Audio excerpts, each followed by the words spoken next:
Welcome to my YouTube channel Reasoning by Vicky Agrawal. नमस्कार दोस्तों, मैं विक्की अग्रवाल आप सभी का स्वागत करता हूं मेरे YouTube चैनल पर।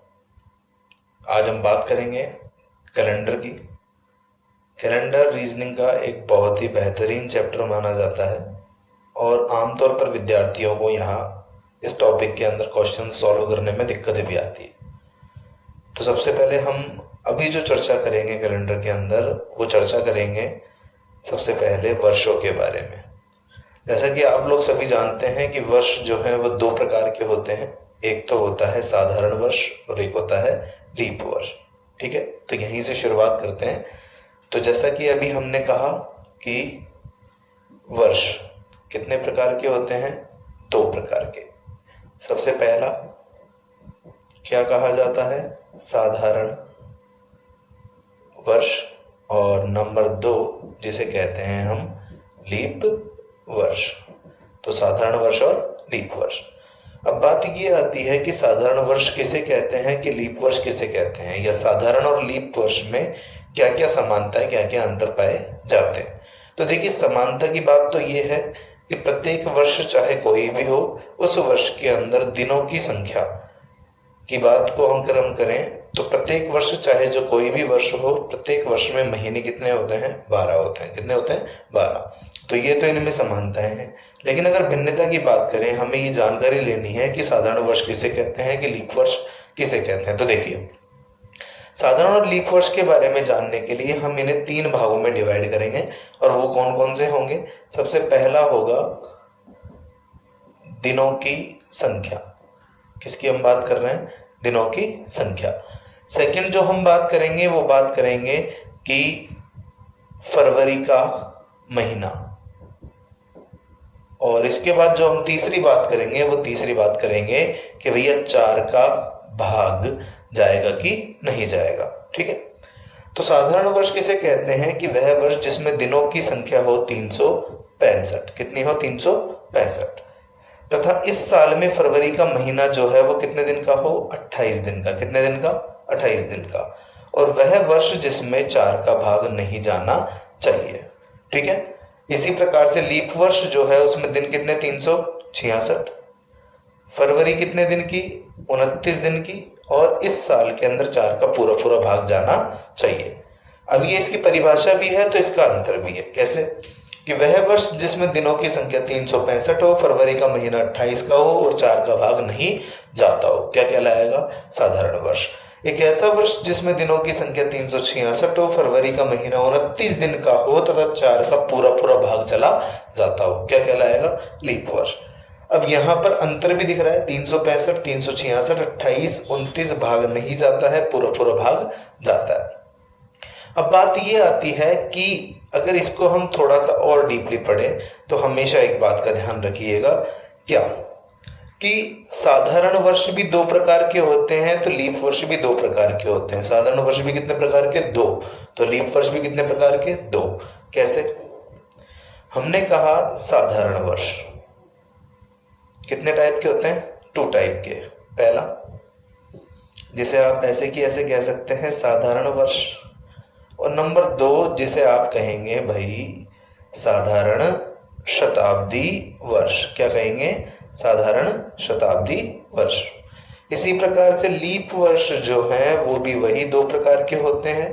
नंबर 1 जिसे आप कहेंगे वही लीप वर्ष, लीप ईयर, और दूसरा जो है वो आप कहेंगे यहाँ लीप शताब्दी वर्ष। कौन सा वर्ष? लीप शताब्दी वर्ष। तो एक तो होता है लीप वर्ष, एक लीप शताब्दी, एक साधारण और एक साधारण शताब्दी। अब यहाँ हमने एक नए शब्द के बारे में सुना, और वो शब्द क्या था भाई? क्या था? शताब्दी। चलिए भाई, हमने बात की शताब्दी। शताब्दी से तात्पर्य क्या होता है? 100 वर्षों का समूह है। किसका समूह है? 100 वर्षों का समूह है। कि अगर हम किन्हीं भी 100 वर्षों के एक समूह की बात करें तो वो क्या कहलाती है? सेंचुरी, शताब्दी कहलाती है। ठीक है, अब बात ये है कि साधारण वर्ष साधारण शताब्दी वर्ष और लीप वर्ष लीप शताब्दी वर्ष, इनमें अंतर क्या है? तो देखिए, हमेशा एक बात का ध्यान रखिएगा बंधुओं कि जब भी आपको लीप वर्ष याद करना हो तो लीप वर्ष ज्ञात करने की स्थिति में वर्ष में तो भाग देते हैं 4 का, कितने का, 4 का, परंतु अगर दी गई शताब्दी है तो शताब्दी में भाग दिया जाता है कितने का, 400 का।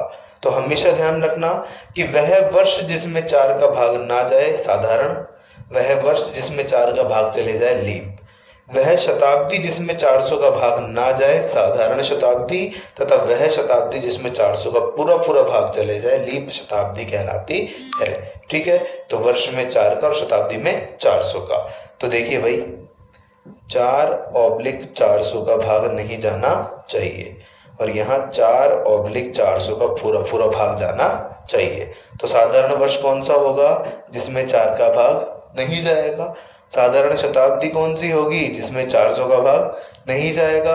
लीप वर्ष कौन सा होगा, जिसमें 4 का भाग चला जाएगा। लीप शताब्दी कौन सी होगी, जिसमें 400 का भाग चला जाएगा। अब साधारण वर्ष कौन से होते हैं, 2001, 2009, 1999, 1979 इत्यादि।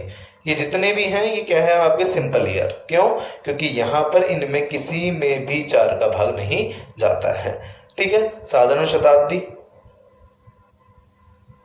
1700, 1900, 2100, 1400 इत्यादि।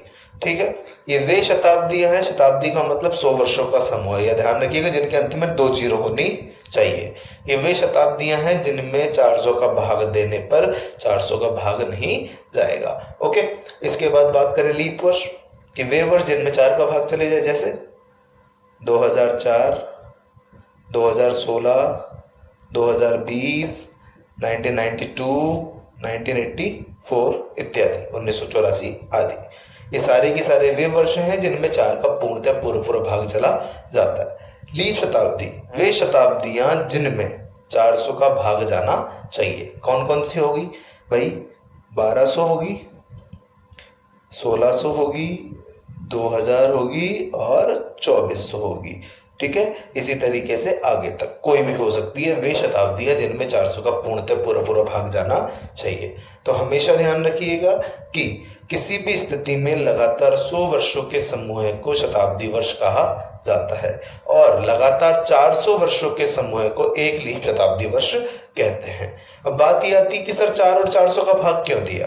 तो देखिए बड़ा ही सिंपल सी बात है कि लीप वर्ष प्रत्येक 4 साल में आने की वजह से लीप वर्ष याद करने के लिए वर्ष में 4 का भाग दिया जाता है। कितने का भाग दिया जाता है, वर्ष में 4 का।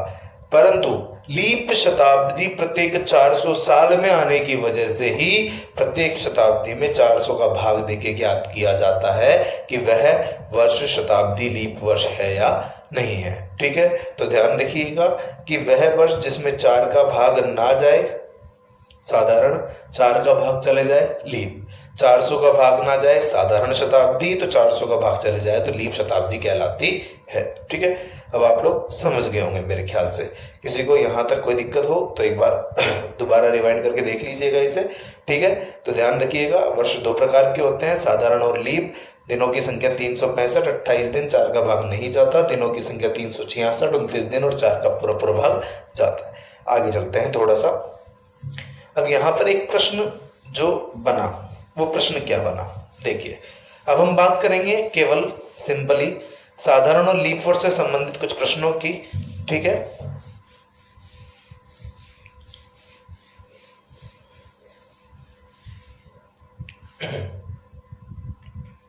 जैसे कि क्वेश्चन आया एक आपके पास कि एक व्यक्ति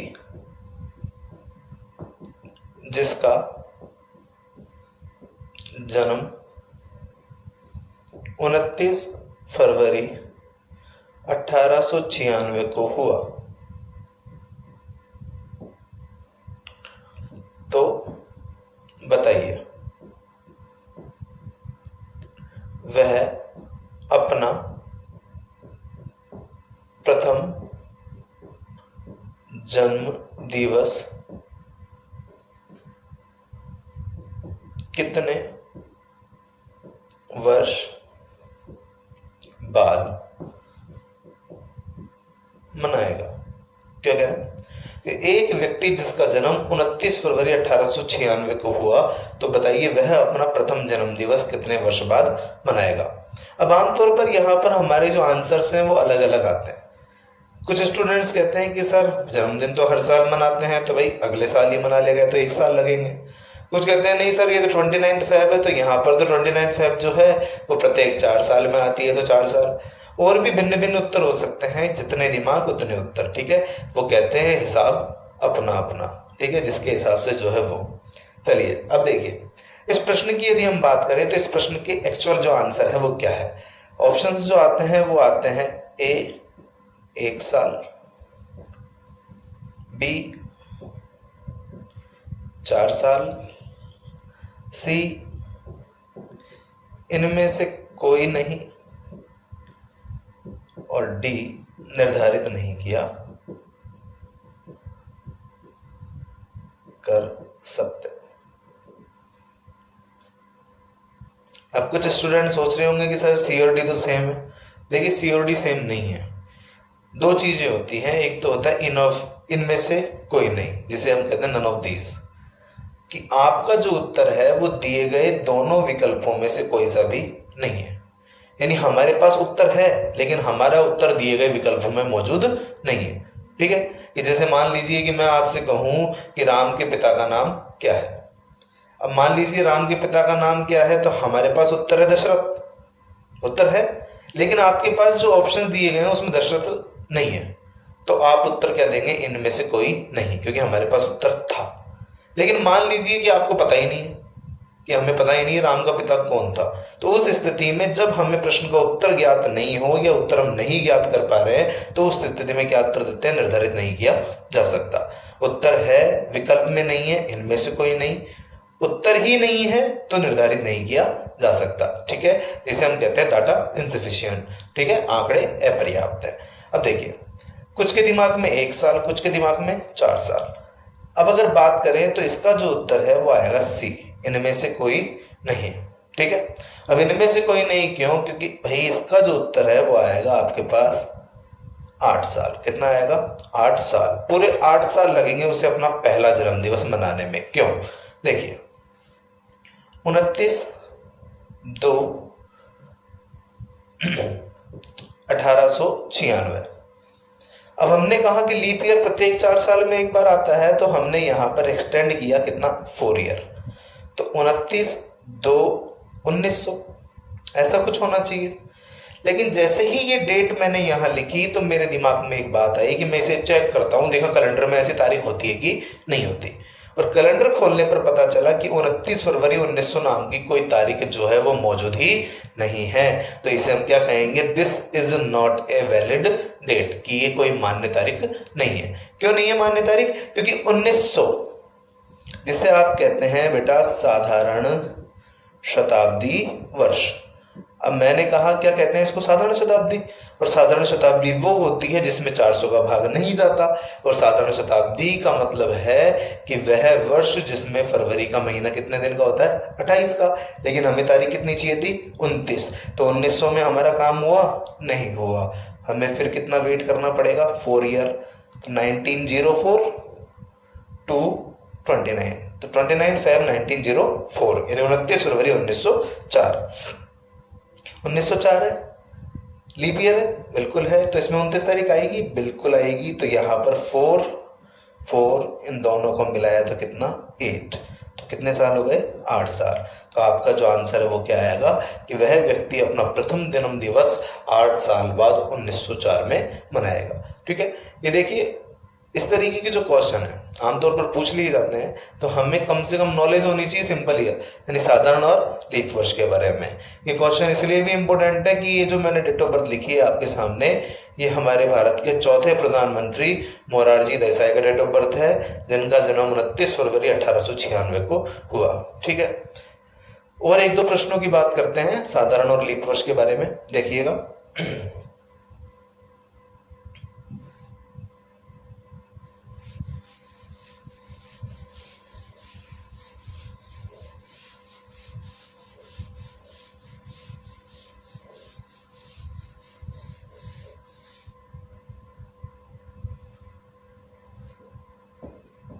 निम्न लिखित में से कौन सा लीप वर्ष नहीं है?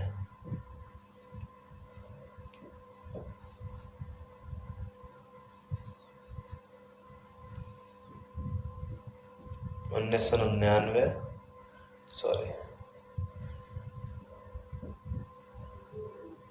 1992 1784 2024 और 2003।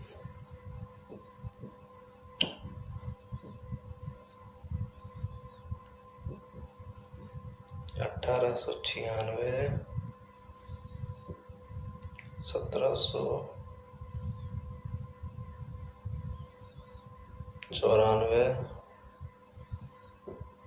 1992 2016 1700 1600 1608 2008। ठीक है, चलिए। निम्न में से कौन सा लीप वर्ष नहीं है? नहीं का मतलब कि जिसमें 4/400 का भाग नहीं जाना चाहिए। ठीक है, देखो भाई 1992 सबसे पहले बात करते हैं 4 की भाजकता का नियम। हमेशा ध्यान रखना, 4 की भाजकता का नियम होता है कि जिस संख्या की इकाई और दहाई के अंक के अंदर, जिस संख्या की इकाई और दहाई के अंक में 4 का पूरा भाग चले जाए वह संख्या 4 से पूर्णतः विभाजित होती है। या जिस संख्या के अंत के 2 अंक 00 है तो भी वह संख्या 4 से विभाजित मानी जाती है। तो ठीक है, तो यहाँ पर मैंने कहा 1992 में 4 का भाग दिया, 4 दूनी 8, 4 तिया 12, पूरा भाग चले गया। तो ये तो गलत, क्योंकि हमें क्या करना है, लीप वर्ष नहीं ज्ञात करना है। ठीक है, 84 है, 4 से डिवाइड किया, 4 दूनी 8, 4 एकम 4, पूरा भाग चले गया, ये भी क्या हो गया, गलत। 24 है, 6 चौक 24, ये भी क्या हो गया, गलत। तो यहाँ पर आंसर क्या आएगा आपका 2003। ठीक है, ध्यान रखिएगा। 1896 4 से काटा, 4 दूनी 8, 4 चौक 16, गलत। यहाँ 4 का भाग दिया, 4 दूनी 8, 14 बज गया, 4 दुनिया 4 थी 12, आंसर क्या आएगा आपका, ठीक है 1794, क्योंकि 94 में 4 का भाग नहीं जाता है। ठीक है, तो ये भी गलत और ये भी गलत। अब देखिए 1700-1600, अभी मैंने आपसे कहा था कि भाई 4 की भाजकता का नियम ये होता है कि जिस संख्या का इकाई और दहाई का अंक 00 है तो वह संख्या विभाजित होती है। तो यहाँ क्या है भाई, यहाँ भी क्या है 00। ओके, यहाँ कितना 4 दूनी 8, यहाँ भी कितना 4 दूनी 8। अब यहाँ तो सभी में 4 का भाग जा रहा है। अब आंसर क्या है, तो देखिए बहुत ही आसान सी बात है, आप लोग शायद भूल गए होंगे, मैं दोबारा याद दिला देता हूँ कि जब भी लीप वर्ष की गणना आपको करनी हो तो लीप वर्ष याद करते समय ध्यान रखिएगा कि वह वर्ष जिसमें 4 का भाग ना जाए, साधारण 4 का भाग जाए लीप, वह शताब्दी, किसकी बात कर रहे हैं, शताब्दी। तो ये 1700 क्या है, शताब्दी। 1600 क्या है, शताब्दी। तो यहाँ पर 4 का भाग नहीं देना है, कितने का भाग देना है, 400 का। 400 का भाग दिया, 2 0 से 2 0, 4 चौक 16, शेष कितना बच गया, 1। यहाँ 400 का भाग दिया, 2 0 से 2 0, 4 चौक 16, शेष कितना 0। तो ये गलत, ये गलत, ये गलत। आंसर क्या आएगा आपका ए, कि 1700 जो है वो लीप वर्ष नहीं है। ठीक है, तो इस तरीके के जो क्वेश्चन पूछे जाते हैं वो आमतौर पर साधारण और लीप वर्ष से संबंधित प्रश्न पूछे जाते हैं। आशा करता हूं कि मेरे द्वारा जो भी बताया गया वो आप लोगों को समझ में आया होगा। कैलेंडर को हम थोड़ा सा डीपली पढ़ेंगे, क्यों, क्योंकि बहुत से स्टूडेंट्स की दिक्कत रहती है कि सर हमें इनमें परेशानी आती है। हम जो अगला वीडियो कैलेंडर का लेके आएंगे उसके बारे में हम चर्चा करेंगे 2 चीजों के बारे में, एक कि लगातार वर्षों में वारों की गणना और लगातार वर्षों में तारीखों की गणना। ये दोनों ही चीजें ऐसी है जो आमतौर पर आप लोगों ने शायद नहीं पढ़ी होगी, और अगर आप पढ़ेंगे तो आप लोगों को बड़ा आनंद आएगा, बड़े मजे आएंगे, और आशा करता हूं कि समझ में जरूर आएगा। यदि आप लोगों को वीडियो पसंद आया तो प्लीज़ लाइक ज़रूर करें, हाँ शेयर भी कीजिए अपने दोस्तों के साथ, क्यों? क्योंकि जितनी जल्दी हमारे 1000 सब्सक्राइबर होंगे उतनी जल्दी हम लाइव क्लासेस आप लोगों के लिए लेकर के आएंगे। ठीक है, धन्यवाद, आप सभी का दिन शुभ हो।